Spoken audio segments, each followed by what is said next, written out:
Dans vos contacts cette semaine, vous avez certainement rencontré des personnes qui vous ont dit « j'ai la foi ». Et vous avez eu envie de répondre « ce n'est pas vrai, ce n'est pas la vraie foi ». Parce que vous le sentiez, qu'elles n'avaient pas la foi. Et d'autres personnes vous ont dit « mais moi je n'ai pas la foi ». Et j'espère que vous leur avez répondu « mais si, vous avez la foi ». Y a-t-il contradiction? Est-ce qu'on peut dire à tout le monde, vous avez la foi? Et est-ce qu'il est souvent nécessaire de dire à quelqu'un, vous n'avez pas la vraie foi? Vous avez la foi, mais vous n'avez pas la vraie foi. Alors, quelle est la différence entre simplement la foi et la vraie foi? La Bible nous dit des choses extraordinaires concernant la vraie foi. Elle nous dit par exemple dans Luc 16, verset 17, verset 6, Jésus dit, si vous aviez de la foi comme un grain de sénévé, vous diriez à ce sycomore, déracine-toi et plante-toi dans la mer et il vous obéirait. Ailleurs, Jésus dit que la foi déplace les montagnes. Dans Marc 9, verset 23, Jésus a dit « Tout est possible à celui qui croit ». La foi est un extraordinaire levier qui fait bouger le monde. Rien ne résiste à la foi, à la vraie foi. Et lorsque la foi manque, tout manque. Hébreux 11, verset 6 nous dit « Sans la foi, il est impossible de lui être agréable ». Être agréable à qui? Être agréable à Dieu.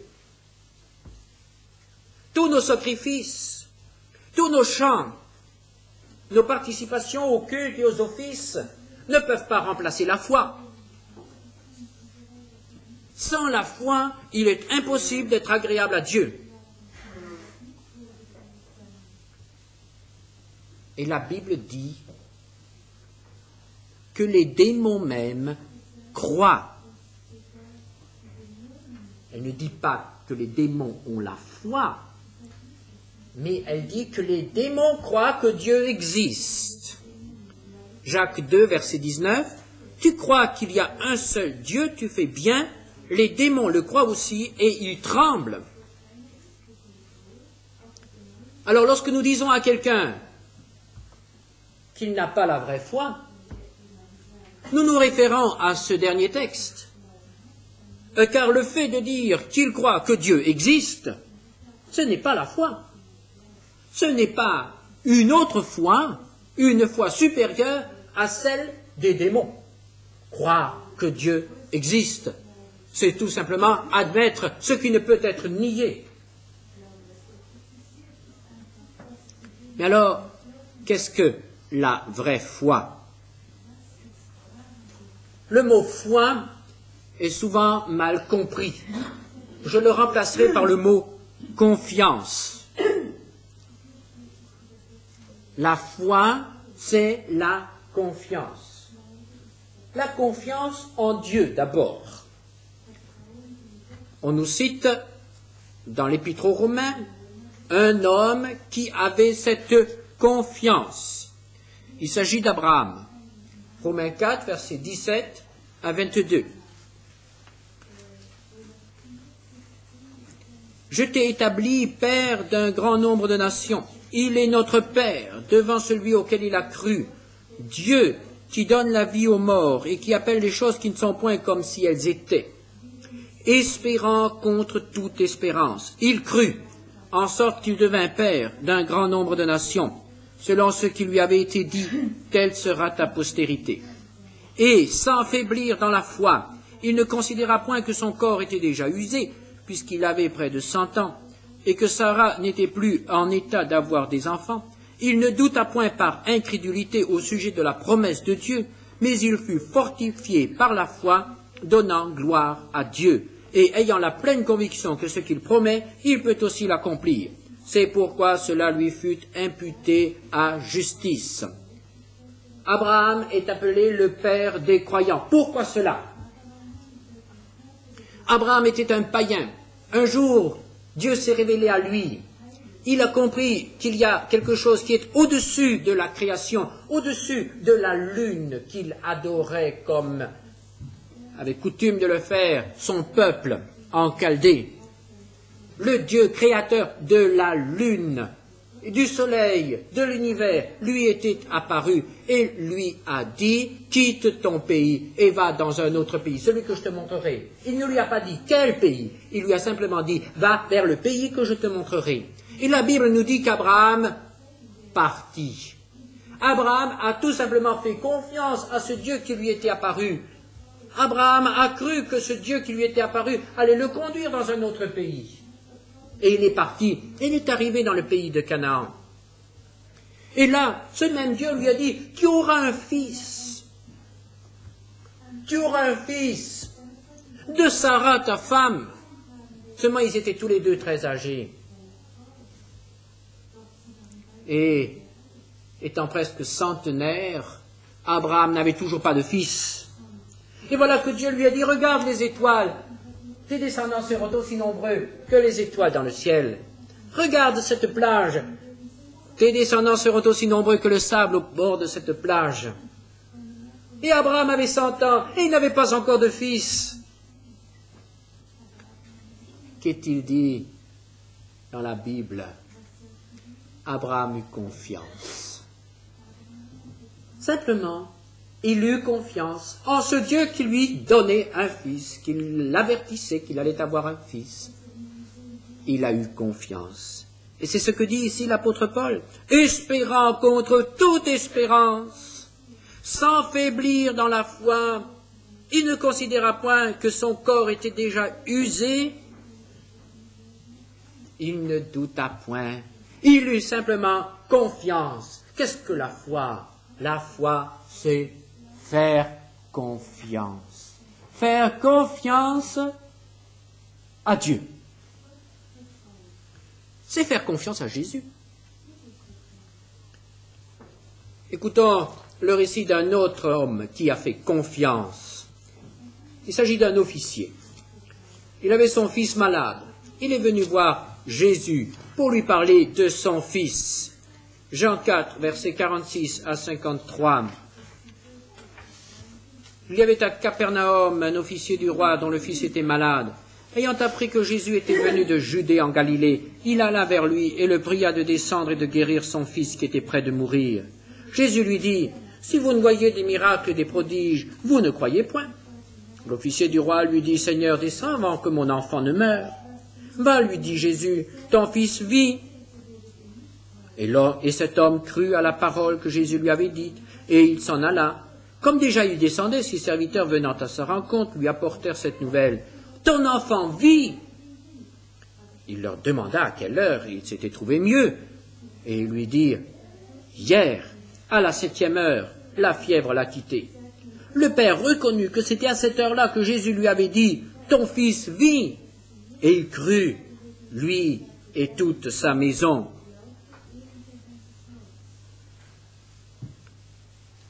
Cet homme a d'abord fait confiance à Jésus pour aller le trouver. Il a fait environ 40 kilomètres pour aller trouver Jésus et pour lui parler de son enfant malade. Et ensuite, il lui a fait confiance lorsque Jésus lui a dit « Va, ton fils vit !» Et Jésus ne l'a pas accompagné, Jésus est resté sur place, et cet homme a dû repartir tout seul, le même jour, faire les 40 kilomètres, et retourner dans sa maison. Il a tout simplement fait confiance. Jésus l'avait dit, c'était vrai, il a cru sur parole. Et quand il est arrivé, il a vu. Quand il est arrivé, il a appris que son fils avait été guéri au moment même où Jésus avait prononcé la parole de délivrance. Et il a été affermi dans la foi. Cet homme avait cru sur parole. Qu'est-ce que la vraie foi? La vraie foi, c'est la confiance en la parole de Dieu. C'est faire confiance. Et c'est pourquoi nous pouvons dire à n'importe qui, tu es capable d'avoir cette foi-là.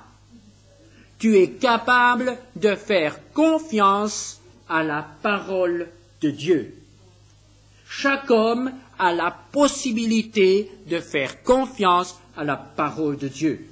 Comme nous faisons confiance aux horaires de chemin de fer, quand nous nous présentons à la gare, comme nous faisons confiance à ce qui est écrit sur une étiquette quand nous achetons un produit, comme nous faisons confiance lorsque nous mettons notre signature sous un acte notarié, sachant que cette fois-ci c'est définitif, que ce que nous venons de faire, c'est quelque chose qui est reconnu par tout le monde, même par l'État. Nous faisons confiance aussi lorsque nous recevons un petit bout de papier qui nous dit que nous avons réussi au bac. Nous n'allons pas téléphoner au ministre de l'Éducation nationale pour être certain que c'est vrai. Le petit papier, le petit avis, simplement notre nom. Sur une liste, ça suffit. Notre nom sur une liste, ça suffit. Nous sommes capables de faire confiance pour des quantités de choses. Et Dieu nous demande de faire confiance simplement à sa parole. Cette confiance-là, tout le monde peut l'avoir. Et n'acceptez jamais qu'on vous dise « Ah, la foi, c'est un don, les uns l'ont, les autres ne l'ont pas. » Ce n'est pas vrai. C'est une ruse de Satan de faire croire aux gens que la foi, c'est quelque chose de tellement extraordinaire qu'il n'y en a que quelques-uns qui l'ont. Et les autres doivent se contenter de végéter. Non. Cette confiance-là est à la portée de n'importe qui. De n'importe qui le veut. Nous pouvons répondre à tous, tu peux avoir la foi si tu le veux. Comment va s'exprimer cette foi? Qu'allons-nous obtenir par la foi? Eh bien, tout d'abord, je propose que nous pensions au pardon. Nous recevons le pardon de nos péchés par la foi. C'est la première chose. Nos péchés. Qu'est-ce que nos péchés? Chacun d'entre nous sait ce qu'est un péché. Nous n'avons pas tous la même notion du péché. Et la Bible nous dit que le péché, c'est une révolte ouverte contre Dieu. La Bible nous dit que le péché nous conduit à la mort. Et la Bible nous dit que nous ne pouvons rien faire pour effacer nos péchés. Le mal qui a été commis est commis. Et rien ne peut l'effacer. Mais la Bible nous dit aussi que Dieu a envoyé son Fils, Jésus de Nazareth. Jésus était un homme qui a pris sur lui notre péché. Il n'a pas péché lui-même. Il est fils de Dieu. Il a obéi à son Père. Il était pur. Il était saint. Mais il a accepté d'être traité comme le plus vil des malfaiteurs. Il a été condamné à mort, a été crucifié. C'est à cause de mes péchés, c'est à cause de vos péchés que Jésus a été crucifié. Il a été traité comme s'il était un malfaiteur. Il a été traité comme s'il était le péché lui-même. Dieu même a dû détourner son regard de son Fils, parce qu'il s'était identifié pour un moment au péché même, à la révolte même. Et c'est pourquoi Jésus a crié, mon Dieu, pourquoi m'as-tu abandonné? C'est notre péché qu'il a écrasé, qu'il a cloué sur la croix. Jésus a pris mon péché sur lui. Et c'est pourquoi maintenant je peux être pardonné. La Bible nous dit, dans Actes 13, versets 38 à 39, c'est par lui que le pardon des péchés vous est annoncé, et que quiconque croit est justifié par lui. C'est en Jésus que nous pouvons être pardonnés. C'est en Jésus que nous pouvons être purifiés de tous nos péchés. Croire, c'est accepter cela. Croire, c'est renoncer enfin à effacer nos péchés, à faire des efforts pour racheter le mal que nous avons fait, pour expier nos fautes passées. Croire, c'est accepter que mes péchés ont été portés par Jésus sur la croix.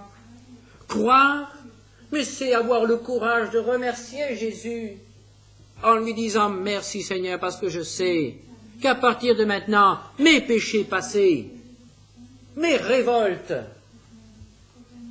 mon iniquité, tout cela est effacé. Le sang de Jésus nous purifie de tout péché. Mais c'est croire, c'est avoir enfin le courage de dire merci Seigneur, car je suis pardonné. Et au moment où on dit merci, notre conscience est purifiée. Et ça se sent.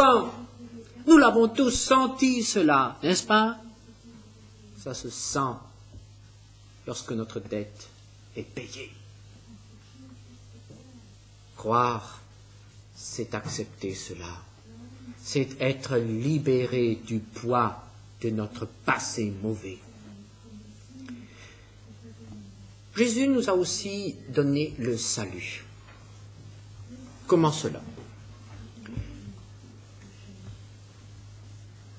La Bible nous dit que nous sommes, par notre péché, esclaves de Satan. Satan nous tient sous son emprise. Et nous avons peur de la mort. Jésus a vaincu Satan sur la croix. Comment cela? En résistant à toutes les tentations. La Bible nous dit que Jésus a été tenté en toutes choses, comme nous. Mais il a résisté. Il a toujours repoussé Satan. Il a toujours vaincu. Et finalement, il l'a vaincu en mourant sur la croix, en obéissant jusqu'à la mort au Père. Et Satan a été vaincu. Et les puissances des ténèbres ont été dépouillées. Et Jésus a vaincu la mort en sortant vainqueur du tombeau le 3e jour. Et c'est pourquoi il peut dire qu'il nous donne la vie. Jésus n'a pas seulement la vie, mais il est la vie. Il est la vie même. Jésus nous donne la vie. Jean 10, verset 28, « Je leur donne la vie éternelle. Ils ne périront jamais. » Croire, c'est saisir cela. Croire, c'est dire, Seigneur, tu as dit que tu me donnes la vie éternelle si je crois en toi. Merci Seigneur, parce que tu m'as donné cette vie. C'est pas plus difficile que ça. Croire Jésus sur parole, comme l'officier a cru Jésus sur parole quand il lui a dit « ton fils vit ». Nous pouvons prendre la Bible et dire « Seigneur, je te remercie, je te crois sur parole que tu m'as donné la vie éternelle ». Ce ne sont pas nos efforts qui peuvent nous sauver. Seul Jésus sauve, il donne la vie. Croire, c'est aussi accepter ce que Jésus a fait pour que nos relations avec Dieu soient transformées. Pourquoi est-ce nécessaire? Nous avons dit tout à l'heure que nous sommes pécheurs. Et le péché nous sépare de Dieu. Le péché est une abomination aux yeux de Dieu. Et Dieu ne peut pas accepter en sa présence toute trace de souillure. Alors il a fallu que quelqu'un nous réconcilie avec Dieu. Que quelqu'un fasse le médiateur entre Dieu et les hommes. Et ce quelqu'un, c'est Jésus. Jésus qui s'est écrié « Père, pardonne-leur, car ils ne savent ce qu'ils font. » Jésus qui a dit à ses disciples « Je vous appelle mes amis. » Jésus qui a appris à ses disciples à prier ainsi « Notre Père qui es aux cieux. » Jésus qui nous permet d'appeler Dieu notre Père. Réconcilié avec Dieu. en acceptant ce que Jésus a fait pour nous, en acceptant la médiation de Jésus, nous avons la paix avec Dieu. Il fait de nous des fils de Dieu. Galates 3, verset 26. Vous êtes tous fils de Dieu par la foi en Jésus-Christ. Qu'est-ce que la vraie foi? Mais la vraie foi, c'est croire sur parole. La vraie foi, c'est croire que Jésus m'accorde le pardon de mes péchés. Quand je lui demande, évidemment. La vraie foi, c'est croire sur parole que Jésus a vaincu Satan et la mort et m'a sauvé. Quand je l'accepte, évidemment. La vraie foi, c'est croire que je suis réconcilié avec Dieu par Jésus. Mais nous voulons encore aller plus loin. La vraie foi, ce n'est pas seulement ce qui nous permet de saisir le salut. La Bible nous dit que nous pouvons et nous devons vivre par la foi. Le juste vivra par la foi. Dieu veut que nous vivions chaque instant de notre vie dans cette relation de confiance avec lui. Et cette relation de confiance ne peut s'établir que si nous acceptons celui que Dieu nous a donné. Dieu a donné son Fils. Il est devenu un homme, Jésus de Nazareth. Et Dieu a lié le don de toutes choses à notre attitude envers Jésus. Dieu a voulu que tout dépende de notre attitude envers son Fils. Il a donné ce qu'il avait de mieux, ce qu'il avait de plus précieux. Il s'est donné lui-même en son propre Fils. Mais il veut que nous acceptions son Fils. Il ne veut pas que nous venions à lui tout simplement pour obtenir ses dons en laissant son Fils de côté. C'est un peu comme quelqu'un qui voudrait la dot sans la fille.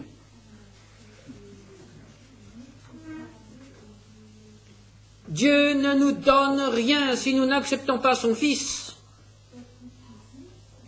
Et c'est pourquoi nous devons toujours exhorter ceux qui nous écoutent à accepter Jésus. Qu'est-ce que cela veut dire? Cela veut dire, tout d'abord, que nous devons croire que Jésus de Nazareth est vraiment le Fils de Dieu. Un homme différent de tous les autres hommes, né d'une vierge, de la Vierge Marie, par un miracle, par le miracle du Saint-Esprit. Jésus est Fils de Dieu. Il faut accepter cela. Si nous acceptons Jésus comme prophète, comme chef religieux, comme modèle, cela ne suffit pas. Il faut reconnaître que Jésus est Fils de Dieu. Tout dépend de là. Ensuite, il faut aussi reconnaître qu'il est Seigneur. Si nous l'acceptons, il faut être prêt à lui obéir. Il ne veut pas être seulement sauveur, il veut être Seigneur. Et nous avons vu la dernière fois que la racine même du péché, c'est notre égoïsme. C'est de vouloir tout attirer à nous. Moi et rien que moi. La conversion, c'est la rupture envers cette attitude. C'est le brisement de ce moi, de cet égoïsme. Et plus moi, c'est Christ. J'accepte Christ comme mon Seigneur. Jésus ne peut être notre Sauveur que si nous acceptons qu'il est Fils de Dieu et notre Seigneur. Il est vain d'invoquer Jésus comme Sauveur si nous n'acceptons pas qu'il est Fils de Dieu et Seigneur, si nous ne sommes pas prêts à en faire notre Seigneur. Et c'est pourquoi nous pouvons dire à beaucoup de personnes, vous n'avez pas la vraie foi, parce que vous n'avez pas la bonne attitude envers Jésus. La vraie foi nous mène à la bonne attitude envers Jésus. Fils de Dieu, Seigneur, Sauveur. Et elle nous pousse à accepter ce Jésus, à lui donner notre vie et à nous laisser diriger par lui. La Bible nous dit que nous devons le recevoir. Jean 1, 12, à ceux qui l'ont reçu, à ceux qui croient en son nom. Croire, c'est recevoir. J'ai déjà eu l'occasion de dire souvent que la foi est notre main, la main de notre être intérieur. Dieu nous tend la main. Dieu est prêt à nous faire don de tous ses biens. Le pardon, et la paix, et la joie, et la vie éternelle. Mais si nous n'avons pas la foi, c'est comme si nous gardions nos mains dans nos poches, nous tenant devant quelqu'un et lui disant « Donne-moi ce cadeau, donne-moi ce cadeau, donne-moi ce cadeau, pourquoi ne me le donnes-tu pas? Il y a 10 ans que j'attends que tu me donnes ce cadeau. » Et alors, il pourra nous répondre « Sors une fois tes mains de ta poche. Tant que tu ne tendras pas la main, tu ne pourras rien recevoir. » Et voyez-vous, frères et sœurs, c'est ça le problème, aussi pour les chrétiens. Nous demandons beaucoup de choses et nous gardons les mains dans la poche. Nous demandons beaucoup de choses à Dieu et nous n'avons pas le courage de saisir par la foi ce qu'il est prêt à nous donner depuis longtemps. Et il faut que nous disions cela aux gens que nous allons contacter cet après-midi dans les rues. Il faut que nous disions, mes amis, Dieu est prêt à vous combler, mais faites enfin confiance. Prenez enfin ce qu'il vous offre. Dites merci. 1 Jean 5, versets 11 à 13. Voici ce témoignage, c'est que Dieu nous a donné la vie éternelle et que cette vie est dans son Fils. Celui qui a le Fils a la vie. Celui qui n'a pas le Fils de Dieu n'a pas la vie. Je vous ai écrit ces choses afin que vous sachiez que vous avez la vie éternelle, vous qui croyez au nom du Fils de Dieu. Nous pouvons poser la question à tous ceux que nous rencontrons. Est-ce que vous êtes certains d'être sauvés? Est-ce que vous savez où vous allez après la mort?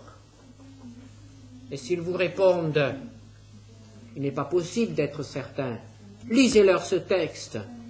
Les apôtres étaient certains d'être sauvés, les premiers chrétiens étaient certains d'être sauvés, et depuis lors, il y a toujours eu des gens, et nous en sommes aussi quelques-uns ici, à être certains d'être sauvés. Pourquoi? Parce que nous sommes meilleurs que les autres? Absolument pas. Pourquoi? Parce que nous avons accepté ce que Jésus nous a donné, c'est tout. Quand j'ai accepté un cadeau, je sais que je l'ai. Alors, quand j'ai accepté Jésus, je sais que j'ai la vie éternelle. C'est cela la vraie foi. Recevoir ce que Dieu nous donne. Et quand nous avons reçu son Fils bien-aimé, nous devons lui obéir. C'est ce que nous avons aussi vu dimanche dernier. La vraie foi conduit à l'obéissance. Il faut agir en conséquence. Il faut renoncer à tous nos efforts charnels pour nous améliorer, pour obtenir quoi que ce soit. Il faut enfin accepter ce qu'il a fait pour nous et obéir à ce qu'il nous demande dans sa parole. Qu'est-ce que la vraie foi? La foi qui sauve. La vraie foi, c'est faire confiance à Jésus sur parole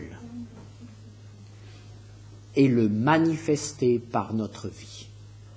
Que le Seigneur nous accorde à tous de bien comprendre cela, de recevoir ce qu'il veut nous donner et de pouvoir l'apporter aux autres. Quel privilège de pouvoir dire cela aux autres, n'est-ce pas? C'est ce que nous voulons faire cet après-midi et dans les jours qui viennent. Que le Seigneur nous bénisse.